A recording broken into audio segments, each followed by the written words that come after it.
cya 12 murongo wa 25 ariho duhera no 26 verse 26. ubutumwa bwiza bwa Yohana The Gospel of John 12 verse 15 25 to 26 dusomere. Let's read. Biravuze ngo ukunda ubugingo bwe arabubura, ariko uwanga ubugingo bwe muri iyi si azaburinda ageze ku bugingo buhoraho. Muncira karongaho azaburinda kugeza ku bugingo buhoraho. Ukunda ubugingo bwe arabubura, ariko uwanga ubugingo bwe muri iyi si azaburinda ageze ku bugingo buhoraho. Umuntu urankorera ankurikire, kuko aho ndi ni umugaragu wanje ariho azaba. N'umugaragu wanje umuntu nankorera data azamuha icyubahiro. Amen. Whoever loves his life loses it, and whoever hates his life in this world will keep it for eternal life. If anyone serves me, he must follow me, and where I am, there will my servant be also. If anyone serves me, the Father will honor him. Amen. Amen. Receive the word of God. Ongere dusome dusoze Timotheo wa kabiri, urwandiko Paulo yandikiye Timotheo wa kabiri. Let's again read in Timothy. Dusoza gusoma urwandiko Paulo yandikiye Timotheo wa kabiri, rwa kabiri yandikiye Timotheo. Second letter of Timothy. Igice cya gatatu murongo wa 16. Chapter 2 verse 16. Urwandiko rwa kabiri Paulo yandikiye Timotheo. The second letter of Timothy. Gatatu 16. Bibiri iravuze ngo ibyanditswe byera byose byahumetswe n'Imana kandi bigira umumaro wo kwigisha umuntu no kumwemeza ibyaha bye no kumutunganya no kumuhanira gukiranuka, kugira ngo umuntu w'Imana abashitse afite ibimukwiriye byose ngo akore imirimo myiza yose. Amen. Amen. 2 Timothy chapter 3 verse 16. All scripture is breathed out by God and profitable for teaching, for reproof, for correction, and for training in righteousness, that the man of God may be complete, equipped for every good work. Amen. Amen. Nakire neza jambo ry'Imana. Receive the word of God. Shimema. Niulize wapendwa. I ask you, brethren.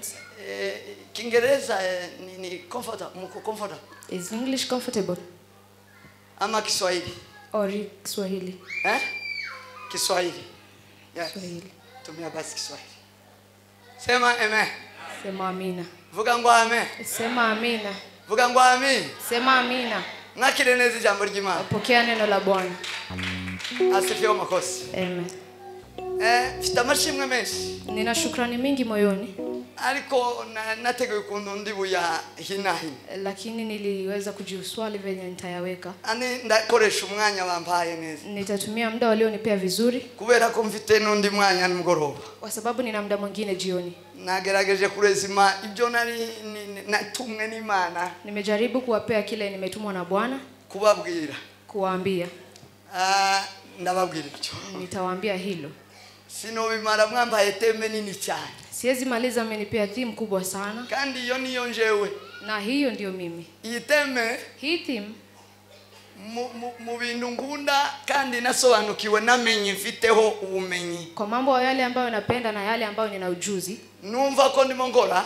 Kwa sababu najihisi nafanya. Nugukorera Imana. Ni kumtumikia Mungu. Gukorera Imana. Kumtumikia Mungu. Teme mufite.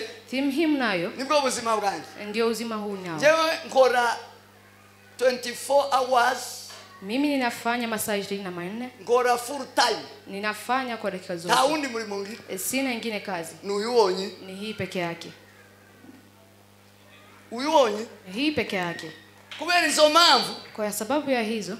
Muhoramo mfite ibyo nobigisha byinshi. Ninashinda kwa haya na mengi ya kuwaambia. Kandi mpamya ni experience subume gusa. Na si ujuzi peke yake bali na experience na nina maisha. Sema amen. Sema amina. Vuga ngo amen. Sema amina. Ndi kumwe n'abantu biwacu, abana biwacu. Niko na watoto wa kwetu. Abani batoya kuri nje. Bakuze ndagira mwasanze ndase. Hawa wadogo walikuwa nikiona. Ariko mwigeze mumbona ndumvaga. Je, mshainiona kini kwa mpagani? La. Ariko mwambonye bano biwacu. Nyinyi mshainiona? Mwasanze narafashwe. Walipata kama wewe bamenye ubwenge narafashwe. Nakini wote walijua wakili kama nishoka. Muri 95 mu kwezi kwa 12. Mimi niliokoka 1995 February saa 9 usiku. Andubita kwa Kirimwonga. Mahali kunaitwa kwa. Mwebwe ndi muhamenya ariko bano barahamenya. Nyinyi hampa juu lakini wale wanapajua. Kwa hapo kwa kanisa. Niona nafatiwa hali kwa gatano. Hapo ndipo nimeokoka, ilikuwa Friday. Ndarara. Nikalala. Ndirigwa. Nikashinda. Mpavana kafiri. Nikatoka hapo Tuesday. Monday. Na kafiri. Monday. Kuambe. Monday. Nibona vuya aho. Ni hapo nimetoka siku hiyo. Mungu wamfasha. Kama roho wa Mungu amenishika. Kuvichogiye kugeza uyu munsi. Kutoka siku hiyo mpaka hadi wa leo. Na nkichiga muri primaire. Bado alikuwa anasomea primary. Nari mu wa gatandatu. Nilikuwa grade 5. 6. Amen. Amen. Aba bari batoye. Hawa walikuwa wadogo. Abo bose bari bato. Walikuwa wadogo. Ali bato uyu no yari muto uyu ni mwana wanje. Naye alikuwa mdogo, yeye ni brother yake. Sema amen. Amen. Kuvichogiye kugeza uyu munsi. Tangu siku hiyo hadi wa leo. Ndaundi mulimo ndako. Sina ingine kazi. La. N'uyunzango. Ni hii tunafanya. Gusa. Lakini kuvichogiye kugezano. Kutoka siku hiyo hadi wa leo. Mwezi kwa 12. In December. Zenezi miaka 30 muri uyu murimo. Nitahakikisha nimefikisha miaka 30 kwa hii kazi. Mwumva ko mvite byinshi. Si mnasikia nimefanya mengi? Miaka 30 ndimo senga. Miaka 30 nikiomba. Taramye. Nikifellowship. Soma ijambo ry'Imana. Nikiomba neno. Ngenda mwivuga buto. Nikienda kwa fellowship. Miaka 30 miaka 30. Ndi mu nzu y'Imana. Nikiwa katika nyumba ya Bwana. Nono Reverend aza kumpeza iteme. Kwa sasa Reverend akanipea hii theme.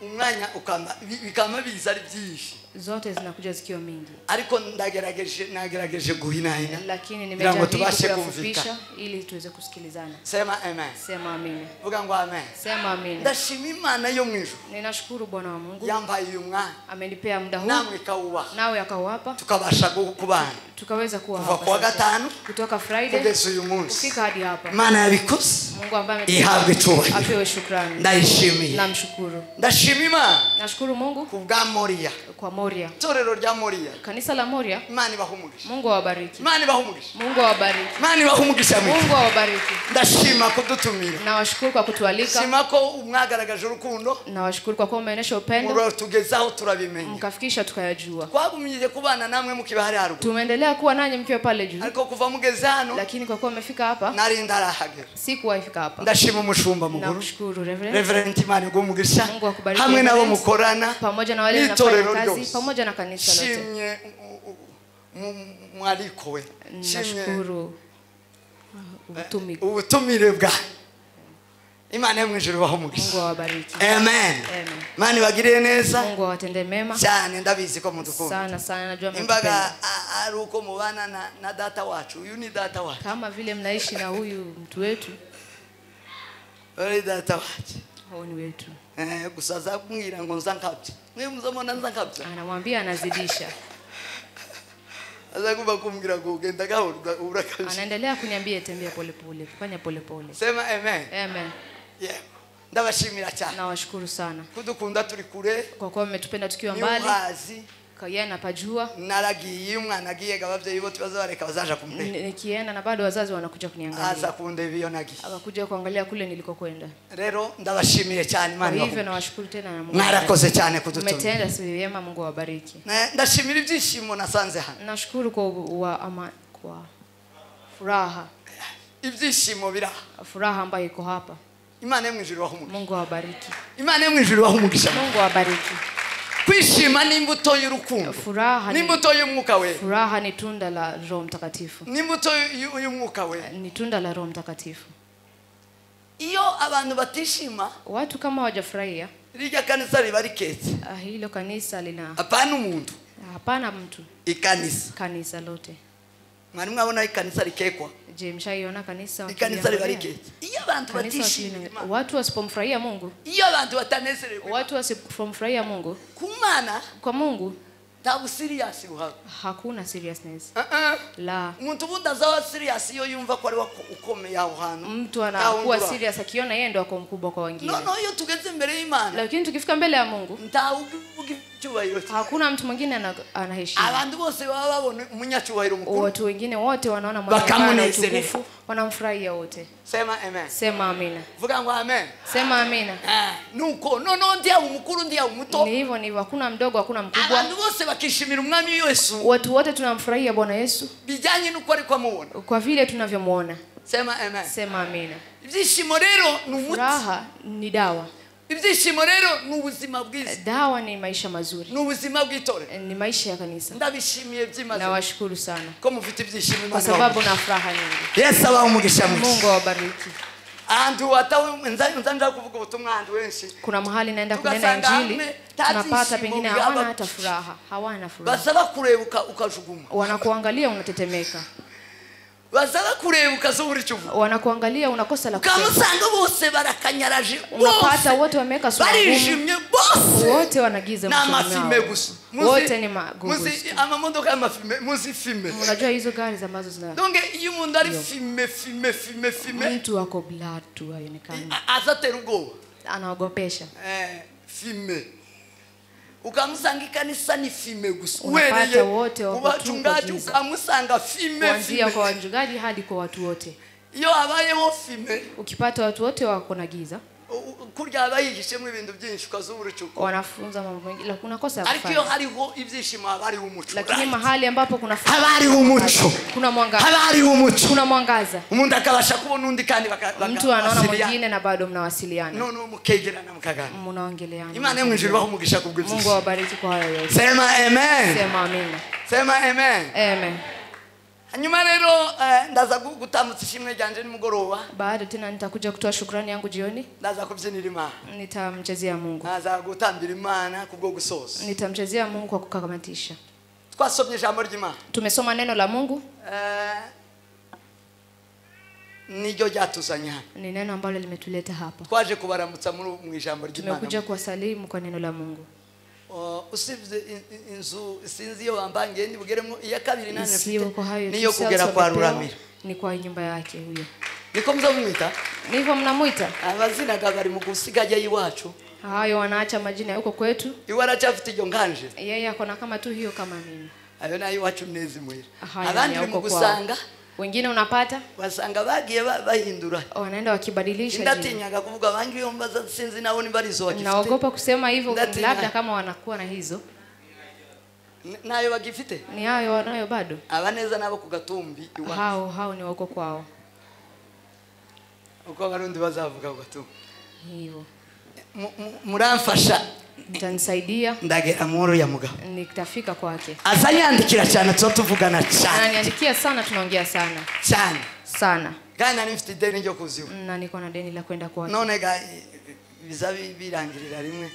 Muramfasha ubwo nageze hano. Yatakamatisha hapo kwa sababu nimefika hapa. Ngeri wewe. Nitafika kwake. So tuvugana cyane. Tunaongea sana. Twarabanye ari mu muna wacu turanabana naye akiwa kakaangu na bado tukasoma naye. Yatangiye shule ari muto ili wacu none alianza shule akiwa mdogo. Akabana na wakuru. Anaishi na wakubwa zake. Sema amen. Sema amina. Yes. Ngana mukuru we muramuzi yabaye hano. Anatoshana na mkubwa wake ameishi hapa. Christophe. Kujya neza niwe tungana neza. Ule ndio anatoshana kabisa.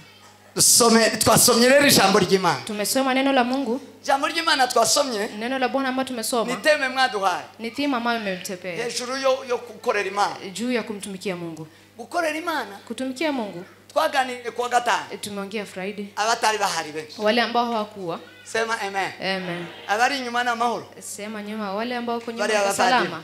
Mani wa mugisha nuri ya mugabo turanga nuri ya mwamo yinyi. Ule ambayo mnamuona tunatoshana. Ule ni wake. Ule ni wa kwao. Chogeye nakaza nsenga. Hizo masaa nilikuwa naomba. Nibakaza basenga nkaja kubigisha ngo bakize. Walikuwa wanaenda kuwafunza ili waokoke.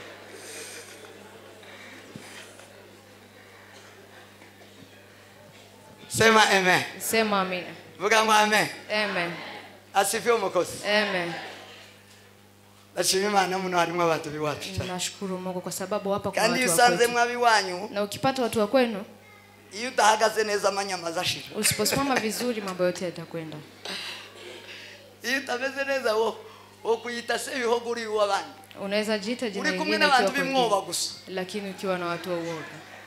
Ariko iyo ugize ubwanyu kabana n'abakuzi. Lakini ukiwa na bahati unapata na wale mnajuana, Amanyama zaya mashira kuri rutana. hizo zote zinaishia hapo kwa podium.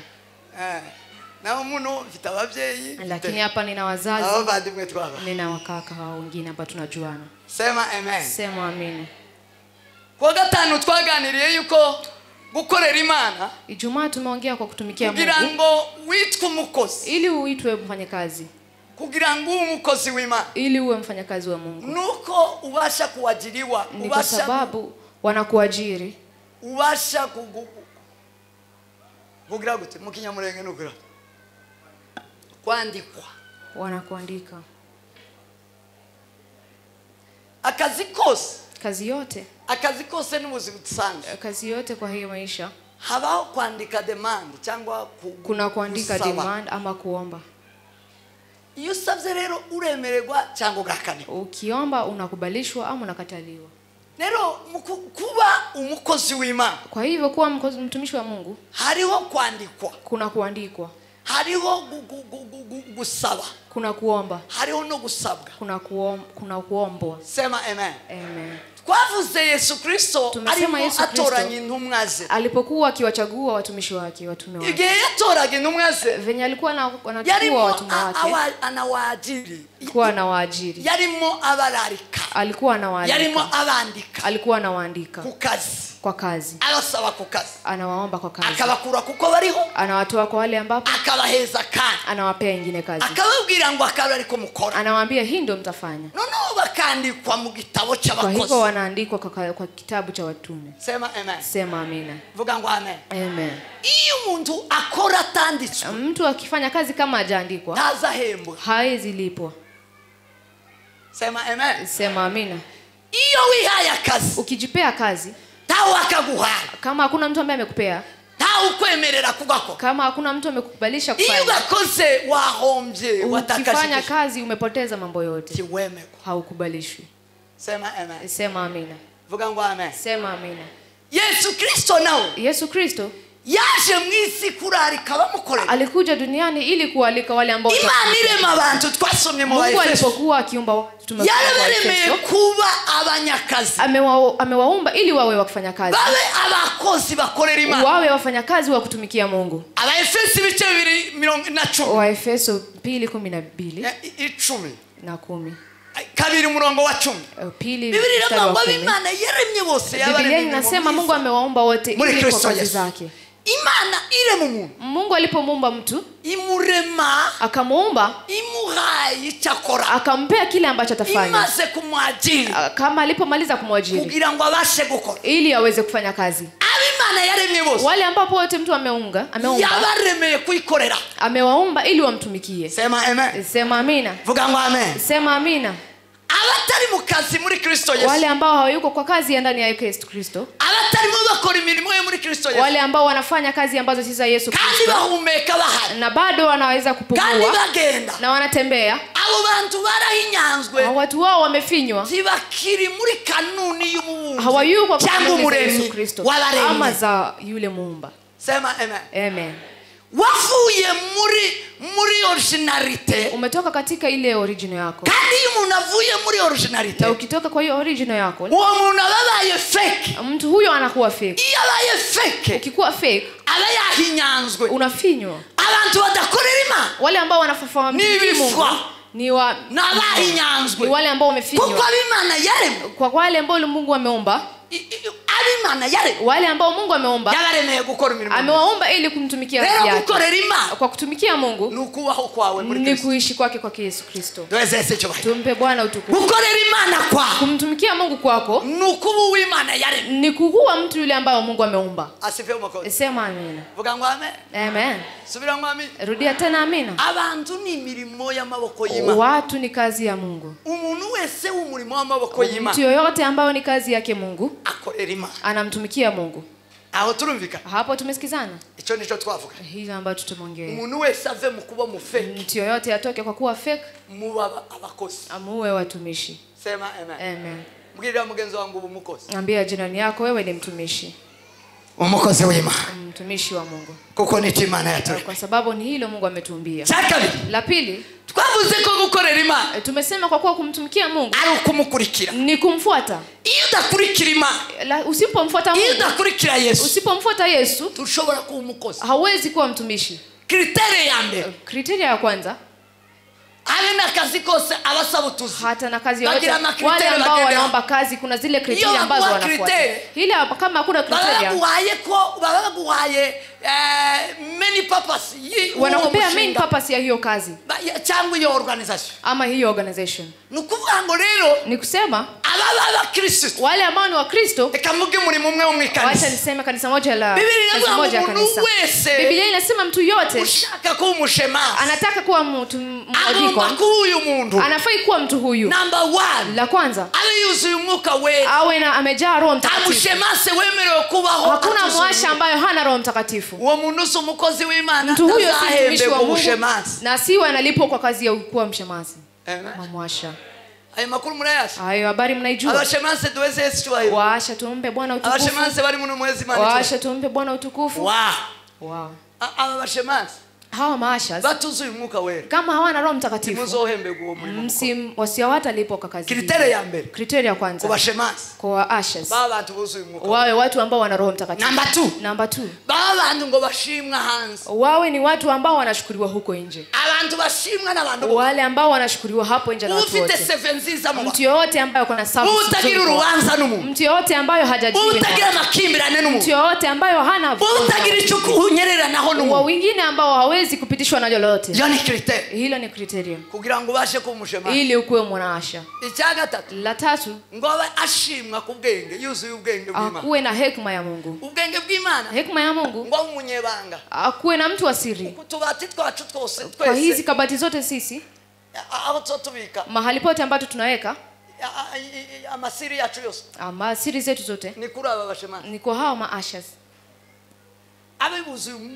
buzuye ubwenge bw'Imana akuwe amejaa hekima ya Mungu kugira ngo bemererwe kano kazi ili wakubalishwe kwa kazi hii bandikwe mu gitabo waandikwe kwa kazi cha nyiri umurimo ya yule mwenye kazi sema amen sema amina vuga ngo amen sema amina Imana izabahembe nuko babuze ubwenge bw'ibanga kwa sababu wamejaa hekima ya kutunga siri basi kugenda na majoro wanajua kutembea usiku basabage murira umuntu nijoro bakamwambika wanampelekea mtu vitu na wapo wanamvika vitu basagendera umuntu nijoro wanaenda kumchukulia mtu usiku bafite amabanga y'itorero wanaweka siri za kanisa bafite amabanga y'ibiseke wanaweka siri za hizi vitu bafite amabanga y'uburyo batunze wana siri ambazo za kuweka hawa wachungaji baza mazu y'abapastori wanajua manyumba yao bazi inzu ya revera bazi wanajua nyumba ya revera wanajua chumba chake ariko bakabikia isi lakini bado wanaweka siri sema amen sema amina zoni kriteria hiyo ni kriteria kriteria yo kuba umukozi w'Imana kriteria kuwa mtumishi wa Bwana number 1 n'umuntu werekeye kuri Kristo ni mtu ambaye anamfuata Yesu Kristo kandi kwerekera kuri Kristo na kufuata Yesu Kristo no kumutumbira ni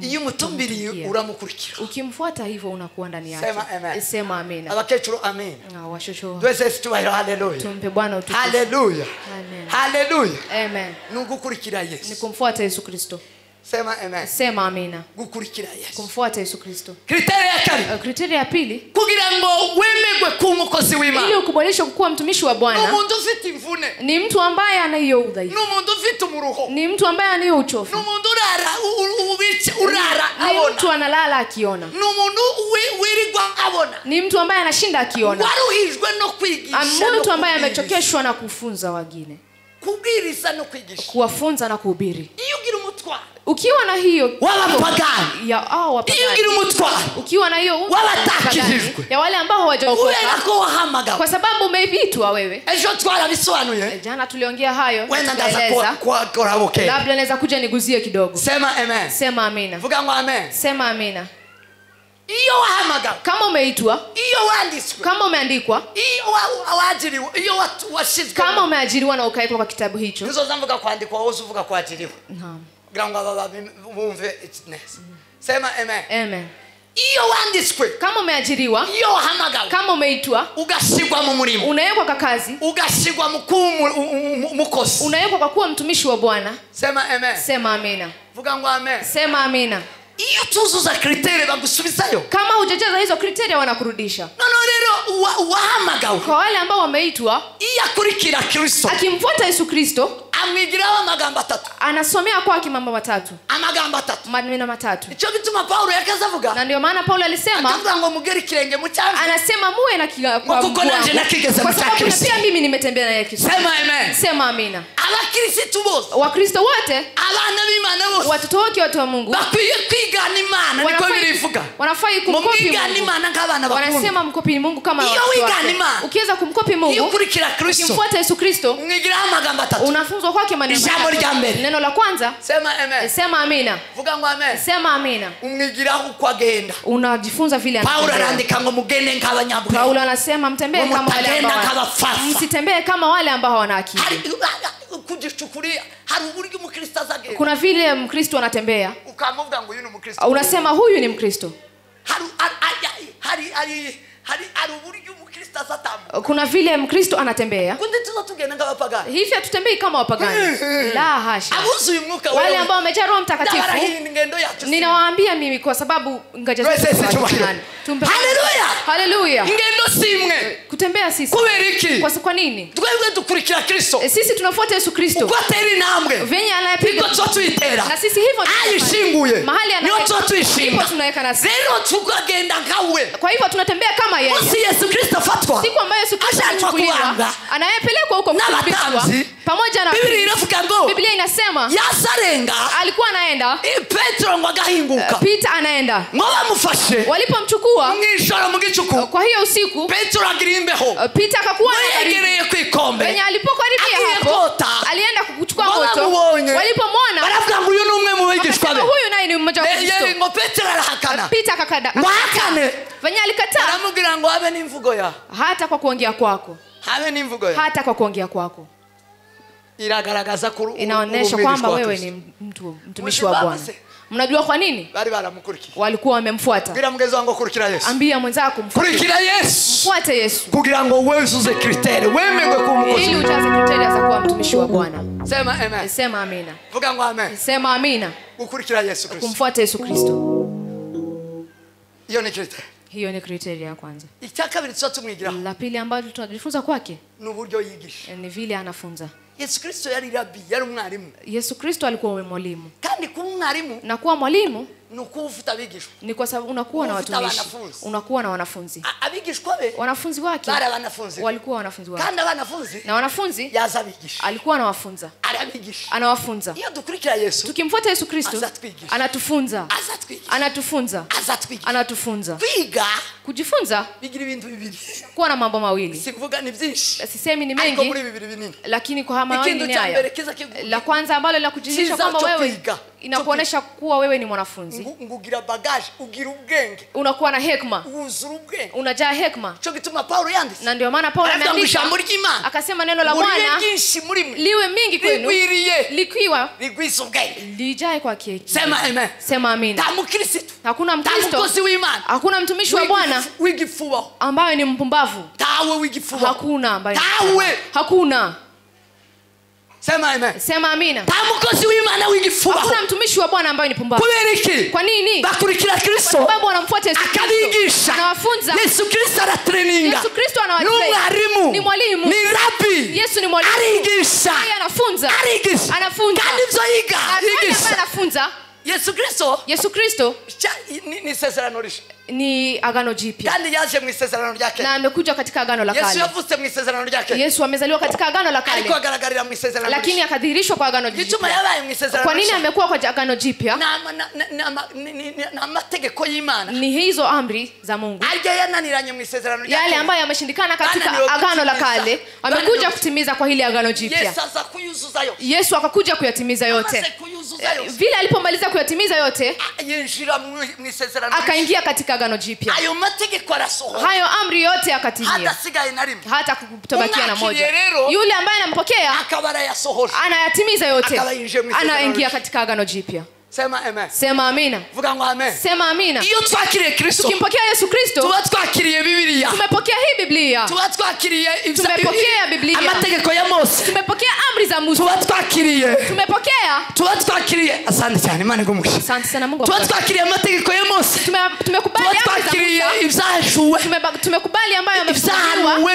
Yale ambayo yametabiriwa. Na ya Zaburi. Na yale ambayo ya Zaburi. Kandi niko isezerano rya kera rya Biblia. Ndivyo agano la kale lilipokuwa. Isezerano rya kera, agano la kale yale amategeko ya Mose yalikuwa amri za Musa, yari zahanuwe, yalikuwa mbali yametabiriwa, yalikuwa Zaburi. Iyo ufite Kristo, ukiwa na Kristo uwahuzuye amategeko umejaa amri ya Mose yose, ya Musa yote. Bajya bakuramo wale ambao si Kristo bakiriye, si Kristo amempokea. Bajya abanyabuntu wale ambao wanapokea isezerano rya kera, na wale ambao si Kristo bafite, si Kristo ambao wanao. Ufite Kristo, yule ambaye ana Kristo ana yote, afite amategeko ya Mose, ana amri zote.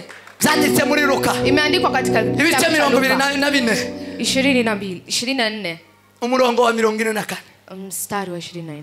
Sema amen. Sema amina. Vuga ngo amen. Sema amina. Gukurikira Yesu, kumfuata Yesu Kristo nukukwigisha, ni kukufunzwa. Kriteria ya kabiri, kriteria ya pili yo kuwa umukozi w'Imana, ya kuwa mtumishi wa Bwana, ni umuntu wamenye kwigisha, ni mtu ambaye amejua kufunza no kubwiriza na kuhubiri. ngo akarushwa nabyo, anashindishwa na hayo. Anashindishwa, akarushwa, akarushwa, yanamshinda, akachoka, hachokeshwi, anachoka. Umuntu ruha, mtu ambaye anachoka, umuntu ufite imvune, mtu ambaye ana hiyo uvuni, umuntu urushwa no kwigisha, mtu ambaye anachokeshwa na kazi ya kufunza no kubwiriza na kuhubiri. Uwo muntu yujuje kriteria, mtu huyu amejaza kriteria hizo, na ndio hizo ambazo nimeongea. La tatu. Sema amen. Sema amina. Vuga ngo amen. Sema amina. Mtu wemererwa kuba umukozi w'Imana, mtu ambaye anakubalishwa kuwa mtumishi wa Mungu, ni mtu ngo ari indirimbo twaza turirimba. Kuna nyimbo ambayo tulikuwa tunaimba,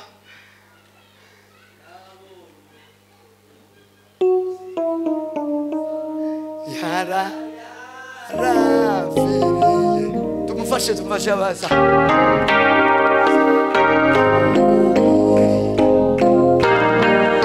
Abatoya mutwumve one vite zose ntabwo kibigundira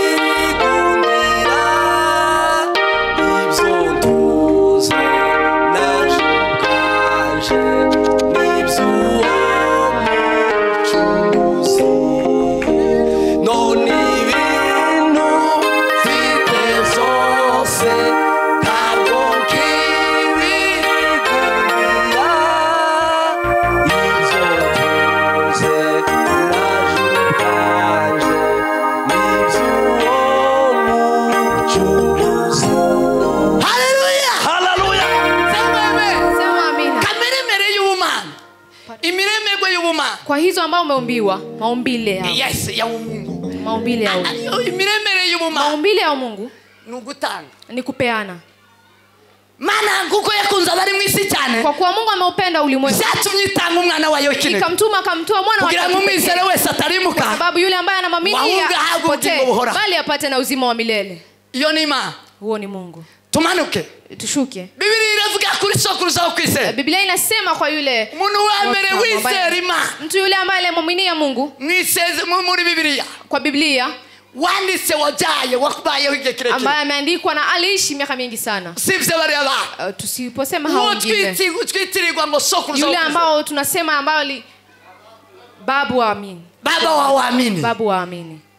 Uwere na bari imbere y'Abel, kwa wale ambao mbele yake Abel, ico bavugwaho nuguta, wale ambao wanasemewa ni kwa kutoa, gukiranuka kwa Mwenye haki. Yes, kuwa mwenye haki kwao. Kuwa mwenye haki kwao. Ni kutoa. Ni kutoa. Nugutanga. Ni kutoa. Hanyuma kuri Abrahamu. Kwa kutufika kwa Abrahamu. Yatsindishirijwe no gutanga. Ameshindishwa na kutoa. Gukiranuka kwe. Kwa kuwa mwenye haki wake. Kwamuhanirijwe no gutanga. Imemshindikishisha kwa kutoa. Sema amen. Sema amina. Ukozi bwiwe kwemerwa imbere y'Imana. Kwa kukubaliwa kwake. N'umutima ukunjutse, n'umutima ukingutse. Ni moyo mkunjufu. N'umutima utanga. Ni moyo ambao unapeana. N'ubugingo butanga. Ni roho ambayo inapeana. Ubwo ni ubuzima bw'Imana. Huo ni uzima wa mtu ambaye anaishi. Hiyo ni maumbile ya. Sema amen. Sema amina. Vuga ngo amina. Sema amina. Yesu Kristo ageze mwisi. Yesu Kristo alipofika duniani atanga ubugingo bwe. Akatoa roho yake. Atanga ubugingo bwe. Akatoa nafsi yake. Atanga umubiri we. Akatoa mwili wake. Yesu. Naratangaye Kristo mwana w'Imana. Nimeshangazwa kwa Kristo Yesu. Ariko yemeni mumwakire ni mumushimire. Watu mpokeeni na mumshimire. Hasifiwe Yesu. Sema amen. Yesu ageze mwisi. Yesu Kristo alipofika duniani inyota yari afite yari imwe gusa. Kiu ambayo alikuwa nayo ilikuwa moja tu. Kwari gucungura umuntu, kwari gutanga. Ilikuwa kuokoa, ilikuwa kutoa nafsi yake kwa mtu. Yesu yalambere yararambiwe. Yesu alikuwa cyo gituma yafashe induma. Na ndio maana akawachukua meza, aya meza mutangaje. Akawapea hiyo meza. Ni urufu rwa Kristo. Ni kifo cha Bwana Yesu. Na kufufuka. Zaratinze. Imekawia sana. Wabinezererewe cyane. Akiwa amefurahia sana. Yishimiye gutanga ubugingo. Alikuwa amefurahia kwa kutoa nafsi yake. Alikuwa amefurahia kutoa sana mwili wake. Ikakawia. Biguma biratinda. Ikakawia sana. Abaheza meza. Ikafika mpaka akawapea hiyo chakula. Akachukua mkate akakata. Akachukua hii. Ngiye gusangira nawe. Ndio hii mimi nachangia nani? Roho yangu. Ubuzima bwanje. Uzima wangu na mwili wangu na wapa. Nawapea nyinyi. Kwa sababu kubwanyu kwenu. Sema amen. Sema amina. Vuga ngo amina. Sema amina. Asifiwe mukozi. Amen. Kuwa mukozi w'Imana. Kuwa mtumishi wa Bwana nukudakomeza. Ni kwa kuwa usiwe mgumu kwa kutoa. Muririmbyi yavuze ngo mwimbaji amimi akasema none ibintu mfite kwa haya ambayo ninayo siwezi kuwa nayo sasa. Abantu bose bagira agatima ko kugundira sana. Watu ambao wana roho ya uguma hawezi kutoa. Abantu bafite kamere mbere y'Imana. Maana hawana maumbile ya Bwana. Hello. Vuga ngo amen. Sema amina. Mumbarize mwe siri umukozi wanyu. Muulize je wewe ni mtumishi wa nani? Uri umukozi wande kuri? Wewe ni mtumishi wa nani? Ufite uwe mutima. Wewe una roho gani? Ugira umutima urekura. Uko na roho ambayo inaachilia. Uko na roho ambayo inafanya. Nashimishijwe n'umukozi w'Imana. Nimefurahia kwa mtumishi wa Bwana ambao umempokea. Wakazuza gukora amasuku atari rubu. Ambayo aliyekuja akifanya usafi kabla haja. Ariko abagize imyaka hano ndi baraza gukora usafi. Lakini bado wale ambao wamemaliza miaka na mikaka hapa. Kandi mwese murabanya usafi. Na nyinyi wote ni wenye usafi. Utazukora isuku. Hakuna yule ambaye afanye usafi. Utazukora isuku yo muwa utarakora isuku yo mwika. Ni vipi unafanya usafi nyumbani mwako lakini ufanye usafi wa nyumbani wa Mungu? Ukaza gusukaza wicara. Lakini unakuja tu unakaa.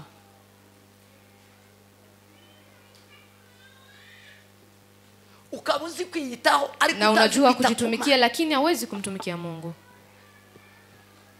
Tukita kubishira tunashughulikia yale ambayo yanaisha. Sema amen. Sema amina. Vuga ngo amen. Sema amina. Mzo nibyo twaganire kwa haya ambayo tumezungumzia kwa Kristo. Ejo twongeraho. Jana pia tukaongezea. Twongeraho ijambo. Tukasema neno kwa gukorera Imana. Kwa kutumikia Mungu. Gukorera Imana. Kutumikia Mungu. Nugwishurirwa Imana. Ni kufunuliwa Mungu. Jewe mbabwira uyu. Mimi nawaambia mimi. Ndababwira ukuri muri ico. Nawaambia ukweli kwa haya ambayo nayo. Sema amen. Sema amina. Vuga ngo amen. Sema amina. Vuga ngo amina. Sema amina. Urukundo rwo gukunda Imana.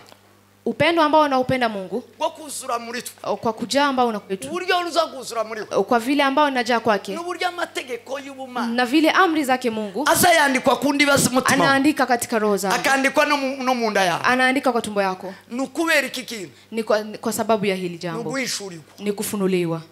Dufite abantu batabona Imana bakabona inda. Tuna watu ambao hawaoni Mungu lakini wanaona vitu. Inda. Wanaona tumbo. Ale dufite abantu batabona Imana bakabona ubuzima. Tuna watu wengine ambao hawaoni Mungu lakini wanaona uzima. Kile unaona mu buzima. Kile ambao unaona katika uzima nicho kikubasi. Ni kitu ambacho kimekushika. Amen. Sema amina. Nicho uri umukozi wake. Wewe ni mtumishi wake. Amen. Amen. Kwa turumvikanaga. Tunasikizana hapo. Sema amen. Sema amina. Vuga ngo amen. Sema amina. Subira ngo amen. Sema amina. Abari nyuma haleluya.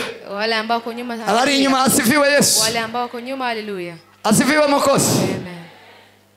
Mundebe hano nubwo muri nyuma. Mniangalia Jewe ndebe kanisa ryose. Mimi naangalia kanisa lote kwa ujumla. Kugira ngo tubane mu ijambo ry'Imana. Ili tuwe pamoja katika neno la Bwana. Amen. Amen.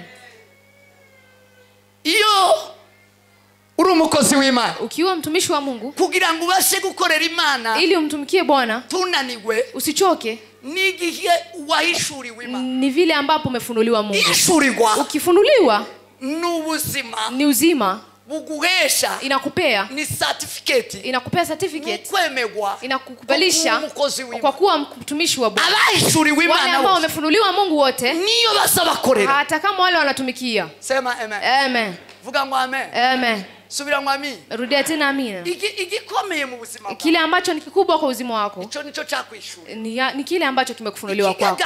Kile ambacho ni kikubwa kwako. Icho nicho chahishuriwe. Ni hicho ambacho kimefunuliwa kwako. Ariko bahishuriwe Kristo. Lakini wale ambao wamefunuliwa Kristo, nicho kiza kibahesha kuikorera. Ni hicho ambacho kinawapea umuntu wabasha gukorera Imana neza. Yote ambaye anaweza kumtumikia Mungu vizuri. Atarayishuriwe. Kama hajafunuliwa. Abrahamu yahishuriwe Imana. Abrahamu amefunuliwa Mungu. Ari mu gihugu cha Setera. Akiwa katika nchi ambayo inawaabudu miungu. Abonima. Akamwona Mungu. Ngwahishuriwe Imana. Akafunuliwa Mungu. Ngwahishuriwe Imana. Vile alipomaliza kufunuliwa, ikamuonesha. Iramubwira ngo uva. Akamwambia sikiza. Tiwongorera. Hawezi nitumikia. Uri muri iki gihugu. Ukiwa katika nchi. Siga so. Acha babako. Siga bene wanyu. Acha familia yako. Siga bino bigugwama. Acha winuje kungorera. Kuja twende unitumikie. Sema amen. Sema amina. Twese cyubahiro. Tumpe Bwana utukufu. Haleluya. Haleluya. Gukizwa no kuja gukorera Imana. Kuokoka ni kwenda kumtumikia Bwana. Bila mgenzo wangu gukizwa no kuja gukorera. Ambia mwenzako kuokoka ni kwenda kumtumikia Bwana.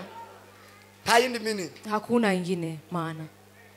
Gukizwa no kuja gukorera Imana. Kuokoka ni kwenda kumtumikia Bwana. Kureka ivyaha no kuja gukorera. Kuacha dhambi ni kwenda kumtumikia Bwana.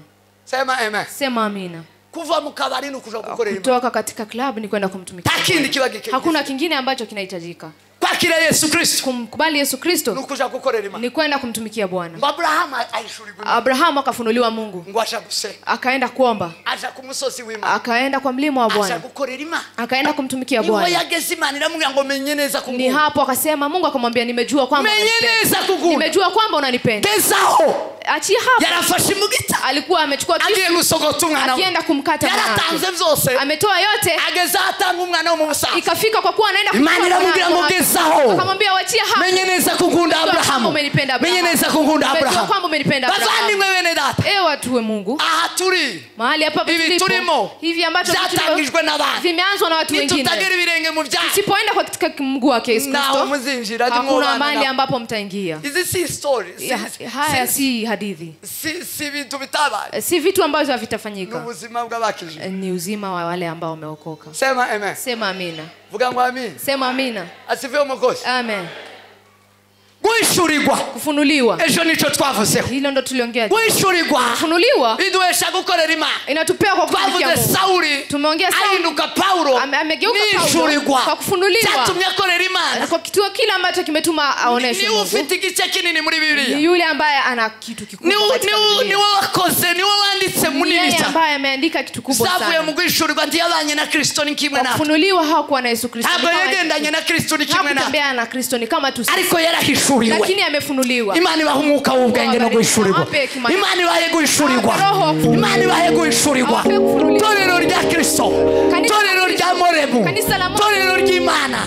Bantu b'Imana. Watu wa Mungu. Nimudahishurirwa. Usipofunuliwa. Nimubasha kwitanga. Mwezi kujitoa. Mumukorera Imana. Mumtumikie Mungu. Mu rwego rukwiye. Kwa kiwango. Abahishuriwe. Wale ambao wamefunuliwa. Nibo basaba abakozi. Wale ambao wanakuwa watu. Nibo basaba batanga ubugingo bwabo. Wale ambao wanatoa. Nibo basatanga ibisabo. Wale ambao wanatoa vitu vyao. Basaba bikomeza. Hawezi kuyashikilia. Sema amen. Sema amina. Vuga ngo amen. Amina. Si watu wa mioyo migumu. Si watu ambao wana roho mgumu. Ndirimbo yavuze ijambo ryiza riba mu Kinyamurenge. Imeongea neno nzuri ambalo liko katika Kikongo. Limesema yale ambayo nayo siyashikili tena. Abahishuriwe Imana wale ambao wamefunuliwa Mungu hawezi kuyashikilia mambo. Sema amen. Sema amina. Munsi umwe Imana yampa imodoka. Siku moja Mungu amenipea gari ya milioni 2. Ya milioni 2. Naitumye hanze, naitumye milioni n'igice. Nilichukua milioni 2. Ikafika hapa ikiwa milioni 2. Nagiye kuitega Mombasa. Nilienda kuichukua Mombasa. Nikaileta hapa. Ni vile nilipofikisha. Twaza tugura kibanza hano. Tulikuwa tunanunua uwanja hapo katika Tanzania. Umunsi umwe nitemo. Alafu siku moja kama nimeketi nyumbani. Utunze. Mungu akamwambia una nini? Utunze imodoka ya milioni 2. Uko na gari ya milioni 2? none mufite deni gikanisa na mko na deni la kanisa waratanze utanga 50,000 umetoa 50,000 none uko kurumva warakoze sasa unasikia umefanya kazi wasigaranye ufite imodoka ya milioni uko na gari ya milioni 2 na mamba hamagara mu gitondo nikawapigia asubuhi hamagara babishinzwe nikawaambia wale ambao wana kugurisha hizo twende tunauze gari kugurisha imodoka we twende tuuze gari gira ndange ili nditoe turagenda turaje kuyigurisha tukaenda kuiuza hiyo gari tugeze Kiambu tulipofika Kiambu iragugwa ikanunuliwa igugwa milioni na 800 ikanunuliwa milioni na 800 kubera ko nari nyigiranye iminsi kwa sababu nilikuwa nimekaa nayo kwa siku ilikuwa isha kuchukua second bameza milioni na 800 wakanipea milioni 1,800 watu ujeni muguzi mwezi yule ambaye ametuunganisha nikampea sigara na milioni na 800 nikabakisha 100 fata milioni 100 nikachukua milioni 1 nikapea kanisani mwakire pokeeni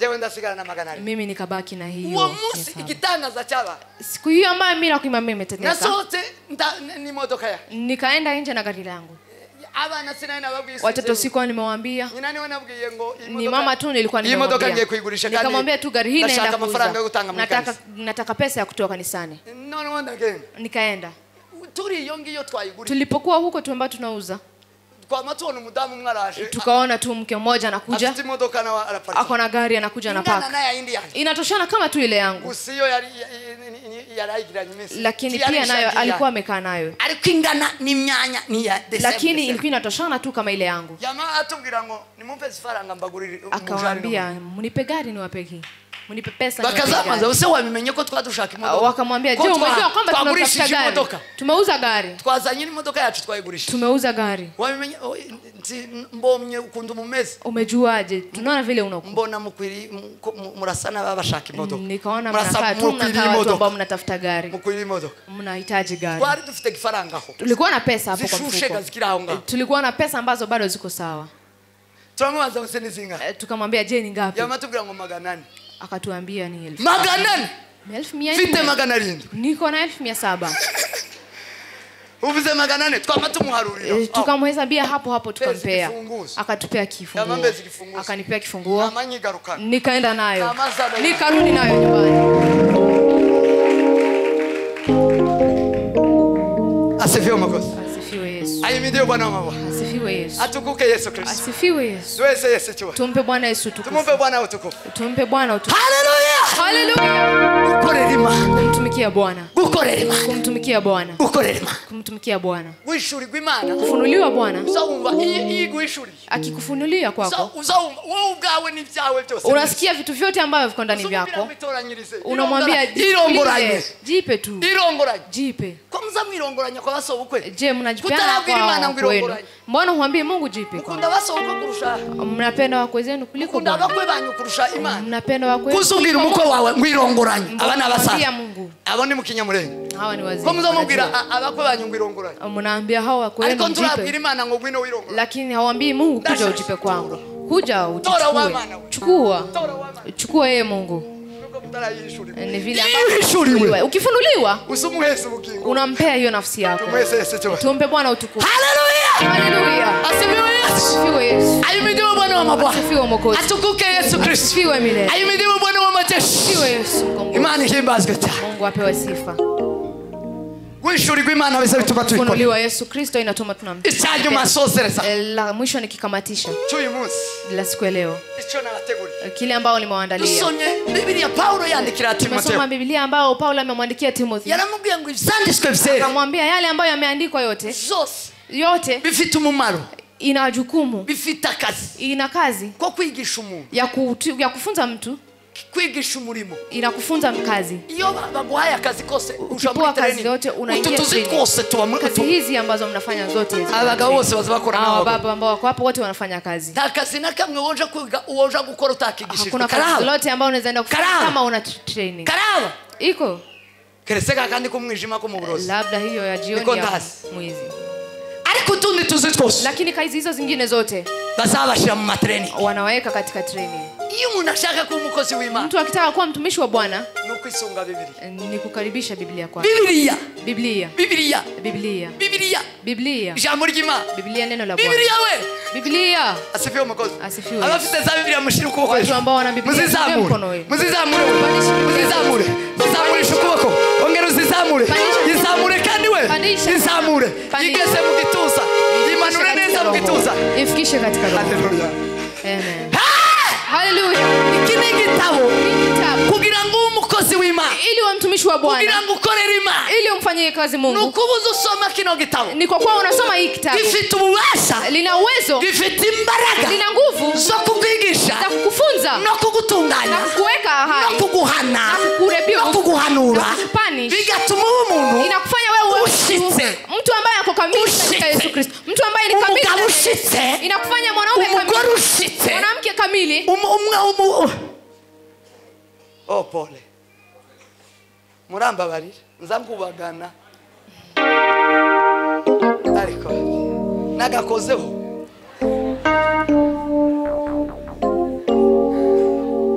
suko kwanje nyine ni hivi kwangu tu ndaza nguma hamwe sibaki pamoja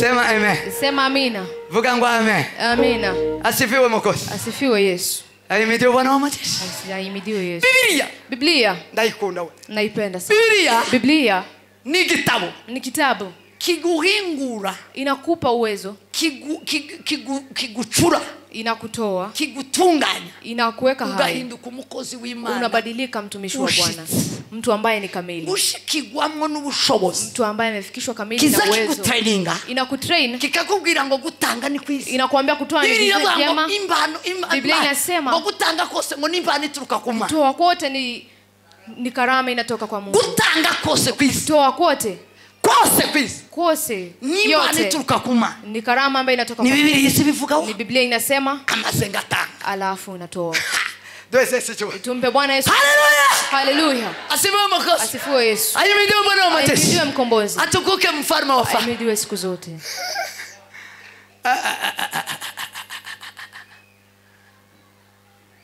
muwanje tuzotanga manjanja kwangu tutatoa mabati turi umunani tuko watu 8 mimi na watoto 6 n'umugore na bibi tubaye bangahe tuko 8 tuzotanga mabati 8 tutatoa mabati 8 kuri kanisa kwa hii kanisa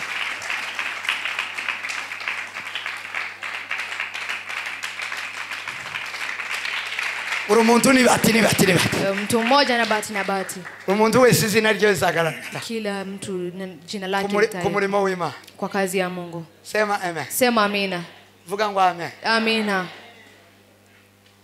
ngo bikagutunganya inakuweka hai Biblia ikavuga ngo gutanga kwiza Biblia inasema kutoa kweli ngo nimbani turuka kuma ni karama ambayo inatoka kwa Mungu Biblia ikavuga ngo Biblia inasema ngo gutanga ngo guhesha umugisha kuruta guha kutoa karama iko na baraka kuliko kupewa sema amina vuga ngo amina sema amina subira ngo amina rudia tena amina subira ngo amina rudia tena amina ijambo ry'Imana neno la Bwana ifite imbaraga lina uwezo zo kukugira ushitse za kukuweka mtu ambaye amefika kamili kuwa mtu kamili n'umuntu ukuze machua ejo narabivuze tuvuka mu Mana ubwa kabiri tuzazaliwa kwa Mungu mara pili ariko kubatizwa ariko kwihana ibyaha kubatizwa na bado tubaye abana mu rugo rwa tumezaliwa ambao tunafika wanawake ambao tunaongea ukure bwacu bwo muri Kristo kwa machua kwetu katika Kristo kukua katika Kristo ugukorera Imana ni kumtumikia Bwana iyo umuntu yakuze mtu ambaye amekuwa kamili ngo abamaze gutunganywa amemaliza kuwekwa hai imirimo myiza ili afanye kwa kazi zote ambazo ziko sawa sema amina Biblia isitugira kuwa abagabo bashitse n'abagore bashitse kuwa wanawake kamili na wale tayari gukora wale ambao wako tayari kwa kutumikia Mungu niko Paulo yanditse ni hivyo Paulo ameandika sema amina vuga ngo amen sema amina subira ngo amen rudia tena amina Biblia jambo ry'Imana Biblia neno la Bwana ni taa ni cyerekezo ni amali na kuweka Zaburi ni Zaburi 119 Zaburi ya 100 umurongo w'105 kwa mstari wa 21 105 115 yes sema amen sema amina wagize ubwoba kubera ko wajana azasobanura neza cyane kandi iwaranze arihuta nzanihuta cyane sema amen sema amina abana biwacu asifiwe umukozi sema amina Biblia ni taa limurikira ibirenge byawe ambalo linaangazia njia zako. Limurikira inzira zako. Linaangazia njia zako. Biblia niyo izimbwira ngo Biblia ndiyo inaniambia genda kunkorera. Enda unitumikie. Genda mwisi yose. Enda duniani yote. Nicho changuye mwiki. Ni ile ambalo imetoa mwingi ikanipeleka Joska. Na Joska gasimbicha. Na Joska pia sijaketi. Mumisi mike yanzo hapo. Kwa siku kidogo nitatoka. Nje na handi. Niende na pengine. Sema amen. Sema amina. Ni tara limurikira ibirenge. Ni ambalo linaangazia njia zako. Niryo rizari tuyobora. Ni lile ambalo linakuongoza. Ngo kora kino. Ninakwambia fanya hili. Acha hili. Genza gucha. Enda hivi. Kora gucha. Fanya hivi. Ni tara limurikira ibirenge. Ni taa ambalo linaangazia njia zako. Neno la Bwana. Sema amen. Sema amina. Sema amen. Sema amina. Jambo ry'Imana. Neno la Bwana ni Imana iganira n'umuntu. Ni Mungu ambaye ananena na mtu. Ni Imana ifitwe mu maboko. Ni Mungu ambaye ana mikononi mwa watu. N'umwana Yesu uri mu biganza byacu. Ni mwana wa Yesu ambaye ako mikononi mwetu. Ambaye ako moyoni mwetu. Kandi ngufite uwo mwana. Na yule ambaye ndio mtoto huyo ana nafsi. Sema amen. Sema amina. Ufite Biblia. Yule ambaye ana Biblia afite ubuzima. Ana uzima wa milele. Ufite Biblia. Yule ambaye ana Biblia afite ububasha bwo kuba umukozi. Ana uwezo wa kuwa mtumishi. Biblia iduwesha kuba abakozi. Inatupea kuwa watumwa. Sema amen. Sema amina. Vuga ngo amen. Sema amina.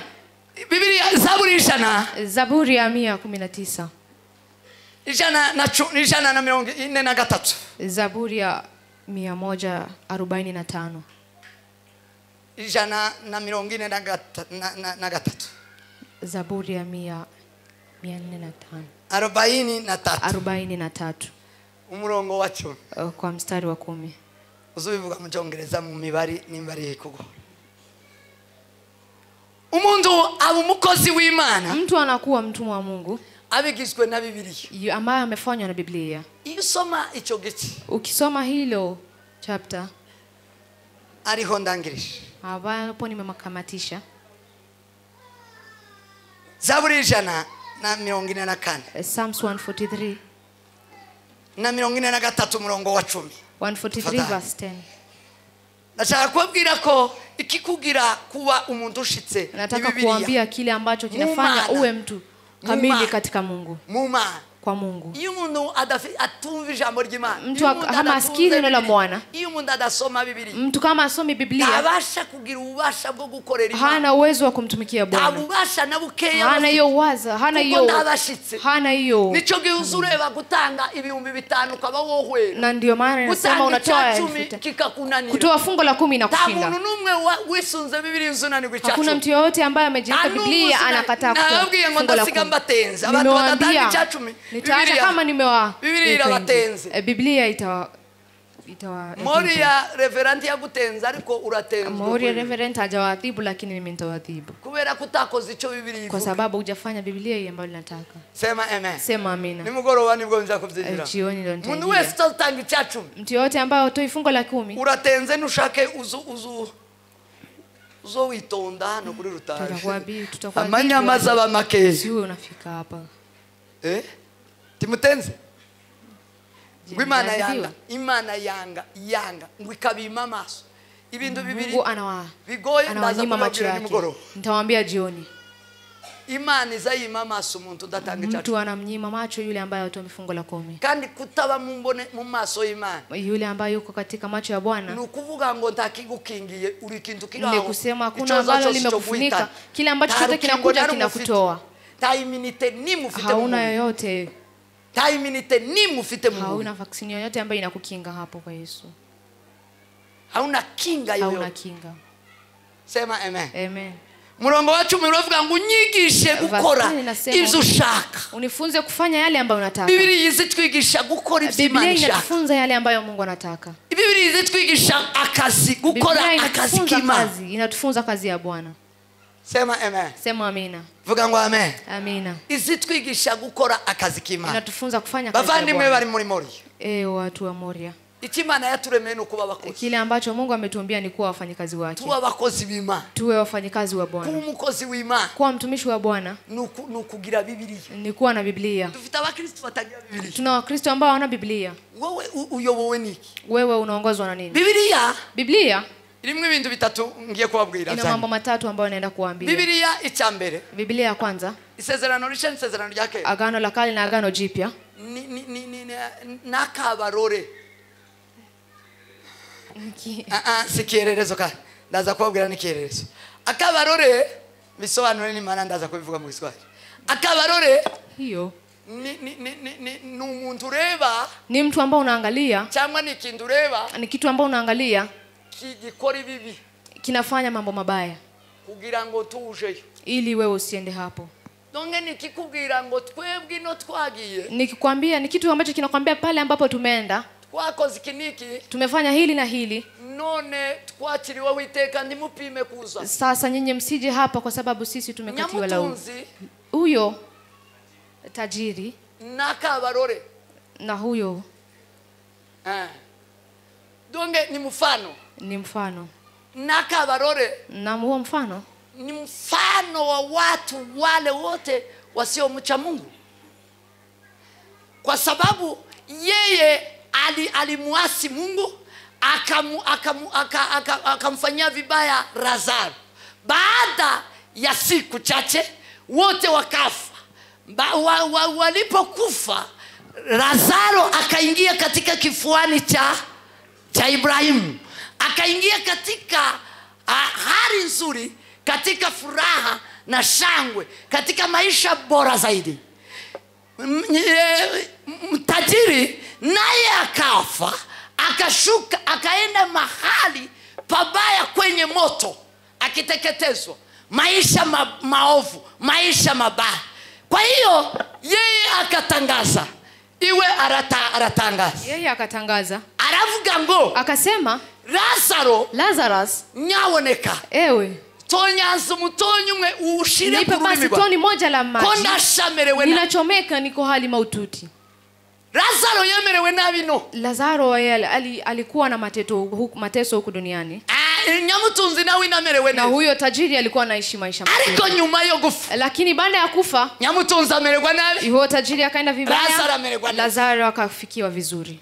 Lazaro amerewe neza. Lazaro alipofikiwa vizuri, akamubwira ngo mfasha nyorohereza ndaho. Anamwambia, aramubwira ngo ivyo tivyo tajiri anamwambia Lazaro, anamwambia hiyo haiwezekani. Basi genda uje kumbwirira abona si. Basi enda uniambie wale ambao nimewaacha. Ubambwirira uambie haya maisha ninayo hapa. Ubabwire buno buzima ndimo. Uambie hii maisha ninayoishi. Tibakurikira inzira yangu. Wasifuate hizo njia mbaya zangu.